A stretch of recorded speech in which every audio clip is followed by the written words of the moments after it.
কিছুদিন পূর্বে এক বক্তার মুখে শুনেছিলাম মৃত্যুর পর আপন ভাই বোনের নাকি আর কোনোদিন দেখা হবে না। এখন আমার প্রশ্ন, আমার জানার বিষয় হচ্ছে এই কথাটি কতটুকু সত্য, আর যদি সত্য হয়েও থাকে তাহলে কেন? রাসূল সাল্লাল্লাহু আলাইহি ওয়াসাল্লাম তো বলেছেন, যার সাথে যার মহব্বত তার সাথে তার কিয়ামত। প্রথম কথা হলো যে এটা সঠিক কথা না। যদি কোনো বক্তা বলেও থাকেন যে মানুষ মারা যাওয়ার পরে তার ভাই বোনের সাথে দেখা আর কোনোদিন হবে না, এটা সঠিক কথা না।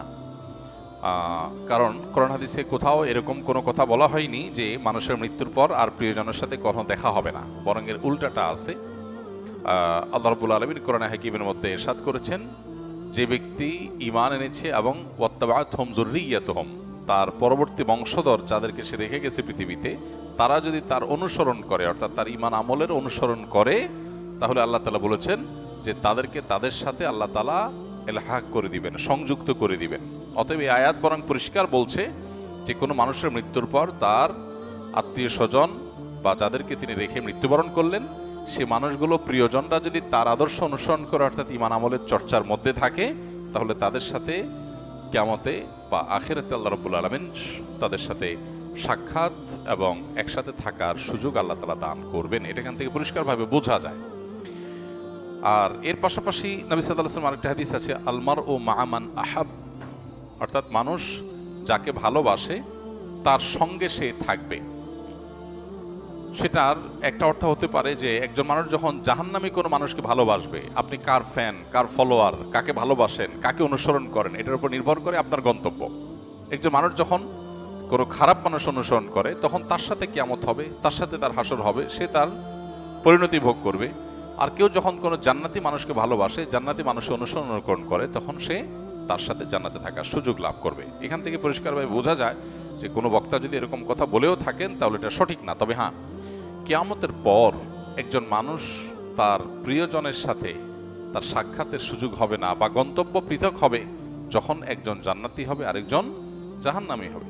এখন প্রশ্ন হলো যে আমার ভাই, আমার মা, আমার বাবা, আমার সন্তান কেউ যদি বেঈমান হয় আর সে যদি জাহান্নামী হয়, আর আমি যদি জান্নাতি হই, তো জান্নাতে আমার সুখ হবে না, আমার তো মনে কষ্ট থাকবে যে আমার প্রিয়জন জাহান্নামে। তো জান্নাতে তো কারোর কোনো কষ্ট থাকার কথা না।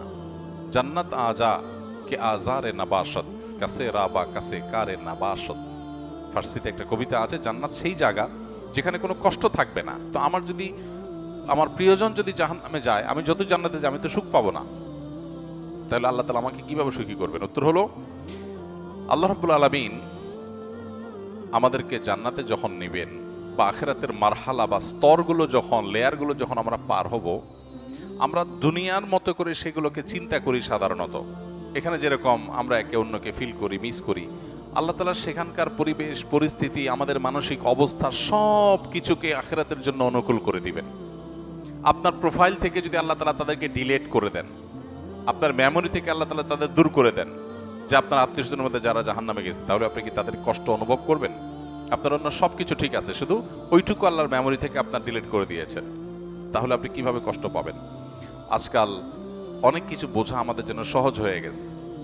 দেখুন, যখন তথ্য প্রযুক্তি, জ্ঞান বিজ্ঞানের এই প্রসার ঘটে নাই, তখন কোরআন এবং হাদিসের এই আয়াতগুলো, এই নির্দেশগুলো, এগুলো বোঝাটা অনেক কঠিন ছিল। কিন্তু সাহাবা একরাম অকপটে বিশ্বাস করেছেন, তাদের বিবেক বুদ্ধিতে ধরুক বা না ধরুক। আজকে আমরা দেখতে পাচ্ছি দারুণ লজিক সেখানে আছে, যথেষ্ট যৌক্তিক গ্রাউন্ড আছে। আজকে 2025-এর পৃথিবীতে আল্লাহর দ্বীনের অনেক বিষয়, কোরআন এবং হাদিসের অনেক বিষয়, আখিরাতের অনেক বিষয় হয়তো আমরা বুঝে আসছে না। হয়তো সেটা 500 বছর পরের পৃথিবীতে এমন সব আবিষ্কার মানুষ হাজির করবে যেগুলো আমাদেরকে সেসব বিষয়গুলো বুঝতে সাহায্য করবে। তো যে ব্যক্তি নিজের বিবেক বুদ্ধি এবং সমকালীন লজিকের ভিত্তিতে দ্বীনকে বুঝতে চায়, সে গোমরাহ হবে, এটা তার গোমরাহির আলামত। দ্বীনকে বোঝার জন্য কোনো লজিকের আশ্রয় নেওয়া, এটা কোনো বুদ্ধিমত্তার পরিচয় নয়। আমি আল্লাহর কাছে নিজেকে সারেন্ডার করব, কারণ আল্লাহ আমার সৃষ্টিকর্তা। আমি যদি আল্লাহর সব কথার লজিক ধরে ফেলতে পারি, তাহলে আল্লাহ কিসের আল্লাহ হলেন? নাউজুবিল্লাহ। আল্লামা ইকবাল বলেছিলেন, জু সমঝ মে আ গেই ও ফির খোদা কিউ কর হুয়া। যাকে আপনি বুঝে ফেলেছেন, রপ্ত করে ফেলেছেন, তার সমস্ত নির্দেশের যৌক্তিকতা, যথার্থতা, তার নিষিদ্ধের যৌক্তিকতা, যথার্থতা যদি আপনি ধরেই ফেলেন, তাহলে তিনি আর আল্লাহ হলেন কি? আল্লাহ তো তিনি যার সব আদেশের যৌক্তিকতা আপনার মাথায় ধরবে না। তিনি তো অসীম। আপনি যদি তার সবকিছুকে রপ্ত করে ফেলতে পারেন তাহলে তিনি সীমিত হয়ে গেলেন, আপনার বুঝে আসছে না। এরকম অনেক বিষয় থাকবে, সেটা স্বাভাবিক। আপনি যার অধীনে চাকরি করেন, আপনার মালিক, কোন অফিসে আপনি কাজ করেন, কোন কোম্পানিতে কাজ করেন, আপনার মালিক আপনাকে অনেক কথা বলে যে কথার যৌক্তিক গ্রাউন্ড আপনি জানেন না। আপনাকে বলছে তুমি এই কাজটা করো, কেন করতে বলছে আপনি জানেন না। আপনার কাছে এর বাহ্যিক কোনো লজিক্যাল কারণ নাই, কিন্তু আপনি জানেন তিনি যেহেতু আমার মালিক, তিনি যেহেতু আমার চাইতে অনেক বেশি বোঝেন, অতএব নিশ্চয়ই তার কাছে কোনো গ্রাউন্ড আছে। বিধায় আমি তার অধীনস্থ হিসাবে শুধু দায়িত্ব পালন করি, হয়তো আমার বুঝে আসবে পরে। একজন গাড়ি চালক, একজন পিয়ন, তাকে বলা হলো যে ফাইলটা তুমি অমুক জায়গায় দিয়ে আসো, আবার নিয়ে আসো, আবার দিয়ে আসো, আবার নিয়ে আসো। তার কাছে মনে হতে পারে এটা তো অনর্থক কাজ, কেন দিয়ে আসছি, কেন নিয়ে আসছি, এ দ্বারা লাভ কি? অনেক সময় দেখবেন অনেক কোম্পানিতে, কোম্পানির নিচের দিকে যে সমস্ত চেয়ারগুলোতে অথবা সাধারণ যে সমস্ত দায়িত্বগুলো আছে সেগুলো যারা পালন করে তারা সাধারণত বসদের সমালোচনা করে, অহেতুক কাজ। সে বুঝে না কেন তার বস এগুলো বলেছে। বসের সব কিছু যদি তুমি বুঝে যাও তো তুমিই তো বস হয়ে যাবা। তোমার আর মালিকের মধ্যে পার্থক্যটা কি? যে তার সব কথার রহস্য তুমি বুঝবা না, তার যোগ বিয়োগ সব তোমার মাথায় ঢুকবে না, এটাই স্বাভাবিক। তাহলে আল্লাহ তাআলার সব যোগ বিয়োগ, আল্লাহর সব আদেশের সাথে যৌক্তিকতা তোমার কেন বুঝতে হবে? এটাই হলো সবচেয়ে বড় বিভ্রান্তি, এটাই হলো সবচেয়ে বড় ইললজিক্যাল, সবচেয়ে অযৌক্তিক কাজ, যে আল্লাহর সব আদেশ নিষেধের যথার্থতা আমার বুঝতে হবে। এই চেষ্টা করাটাই একটা হাস্যকর চেষ্টা। মানুষ হয়ে যদি আমার চাইতে অনেক দূরে থাকা, অনেক উপরে থাকা মানুষের আদেশ নিষেধের যৌক্তিকতা আমি না বুঝি, তাহলে সৃষ্টি হয়ে স্রষ্টার সমস্ত আদেশ নিষেধের যৌক্তিকতা আমার বুঝতে হবে, এটা মোটেও যৌক্তিক কোনো বিষয় নয়। তো যেটা বলছিলাম, যে প্রশ্নের উত্তরে এত কথা বলছিলাম, সেটা হলো যে আখিরাতে আল্লাহ রাব্বুল আলামিন কি করবেন সেটা নিয়ে আপনার আমার টেনশন নাই। আমাদের নাস্তিক বন্ধুদের অনেক প্রশ্ন থাকে, যে প্রশ্ন দেখে সরল মনা বা সংশয়ে ভোগা অনেক মানুষ তারা বিভ্রান্তিতে পড়ে যান, অদ্ভুত অদ্ভুত সব প্রশ্ন করে। ইমানদারের সমস্ত প্রশ্নের কমন উত্তর হলো আমি গোলাম কার? আল্লাহর। আল্লাহ আদেশ করেছেন, আমি তামিল করব। আল্লাহর সমস্ত আদেশ, সমস্ত নিষেধের যৌক্তিকতা বোঝা আমার জরুরি না। আমি যদি তার সব কিছু বুঝেই যাই তাহলে তিনি আর আল্লাহ হলেন কি? তিনি তো আমার মতো মানুষই হয়ে গেলেন। আল্লাহ তো সে অসীম সত্তা, যার আদেশ নিষেধকে আমার সীমিত বিবেক দিয়ে সবকিছু বুঝবো না, এটাই তো স্বাভাবিক।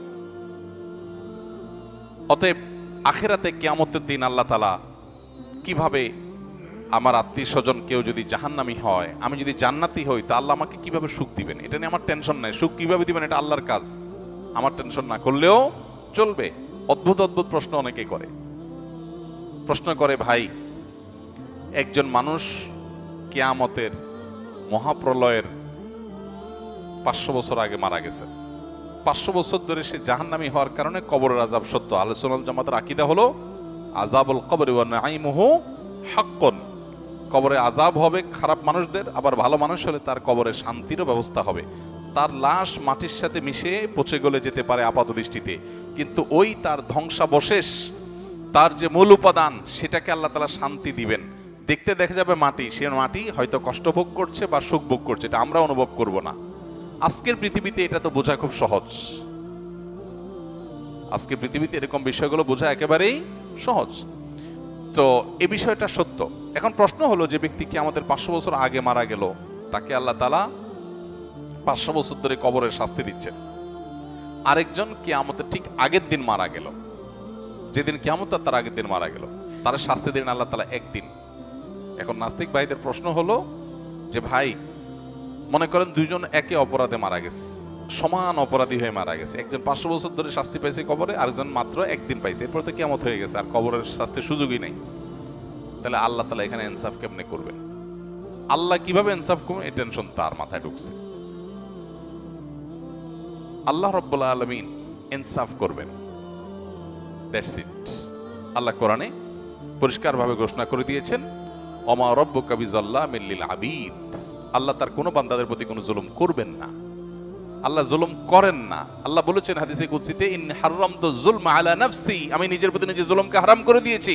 সো 500 বছর আগে মারা গেছেন, কিয়ামতের একদিন আগে মারা গেছেন, সেম অপরাধের অপরাধী, সমান অপরাধের অপরাধী, সমান দোষে দোষী, কিন্তু একজনকে 500 বছর ধরে শাস্তি, আরেকজনকে একদিন আগে শাস্তি।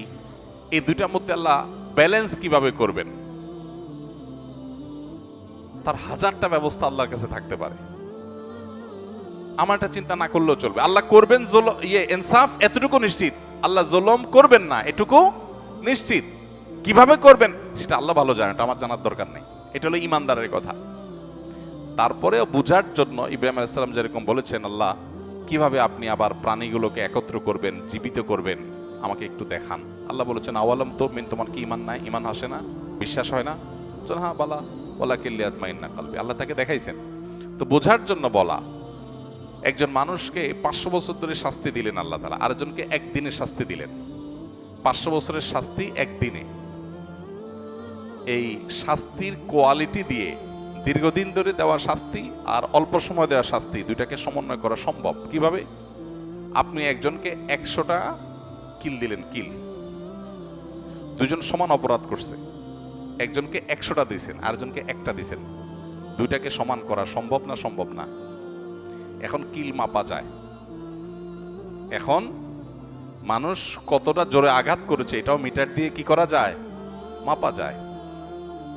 আপনি একজনকে ছোট ছোট করে 100টা কিল দিলেন, যে পরিমাণ কষ্ট পাবে, আরেকজনকে একটা বড় করে একটা দিলেন, সমান করা সম্ভব কি সম্ভব না? হ্যাঁ, 1000 কিল আর একটা কিল সমান করা সম্ভব কি সম্ভব না? হাতুড়ি দিয়ে এমন ভাবে জোরে দিলেন যেটা একদম নাই হয়ে গেল দুনিয়ার থেকে। আরেকজনকে 10,000 কিল দিলেন। তো এই দুইটার মধ্যে যদি ব্যালেন্স করা সম্ভব হয়, তাহলে 500 বছর আগে মারা যাওয়া মানুষ আর কিয়ামতের একদিন আগে মারা যাওয়া মানুষের শাস্তির মধ্যে ব্যালেন্স করা কেন অসম্ভব হবে? মানুষ সবকিছু নিজের মতো করে ভাবে, এজন্য সে ভুল করে। আমি মানুষ, আমার সীমিত শক্তি সামর্থ্য দিয়ে আমি ভাবি, আল্লাহ তাআলা অসীম, অতএব তার দ্বারা অসম্ভব বলতে কিছুই নাই। কিয়ামতের ময়দানের আল্লাহ রাব্বুল আলামিন জান্নাতে আত্মীয়-স্বজনকে যেরকম মিলিত করাবেন, আবার জাহান্নামে আত্মীয়-স্বজনের রাস্তা ভিন্ন হয়ে যাবে, কিন্তু ভিন্ন হওয়ার কারণে জান্নাতীর কোনো কষ্ট হবে না। সে ব্যবস্থা আল্লাহ করবেন। কিভাবে করবেন আল্লাহ জানেন, কিভাবে করবেন আল্লাহ জানেন। এক লোক প্রশ্ন করেছে, ভাই আমার তো বিড়ি খাওয়ার অভ্যাস আছে, আল্লাহ তো জান্নাতে যা চাইবেন তাই দিবে, তো আমি জান্নাতে বিড়ি খাওয়া ছাড়া তো আমার ভাল লাগবে না। যদি আল্লাহ আমারে জান্নাত দেন, যদি আল্লাহ আমাকে জান্নাত দেন, হতে পারে না যে অনেক গুনাহ করার পর আল্লাহ মাফ করে জান্নাত দিয়ে দিয়েছেন, হতে পারে, ইমানদার হলেই হলো। তো আমি ইমানদার মুসলমান, আল্লাহ আমার সব মাফ করে জান্নাত দিতে পারেন, সুযোগ তো আছে। যদি দেন তো আমার তো বিড়ি ছাড়া ভালো লাগবে না। তো জান্নাতে গেলে আল্লাহ আমারে বিড়ি দিবেন কিনা? দিলে জান্নাতে বিড়ির মতো নোংরা জিনিস থাকলো, দুর্গন্ধ। আবার যদি আল্লাহ না দেন, তাহলে আমার জান্নাতে সুখ হবে কেমনে? তো উত্তর হলো, আপনার অন্তরে যে বিড়ির চাহিদা আছে, এই নোংরামি আল্লাহ তাআলা দূর করে দিবেন। এটা আর থাকবে না আপনার মনে। সম্ভব কি সম্ভব না? সম্ভব, বিভিন্নভাবে সম্ভব। অতএব এই বিষয়গুলোকে আল্লাহ তাআলার উপর ন্যস্ত করা দরকার। আখিরাতের বিষয়গুলোকে আমরা নিজেদের মতো করে ভাবা ভুল।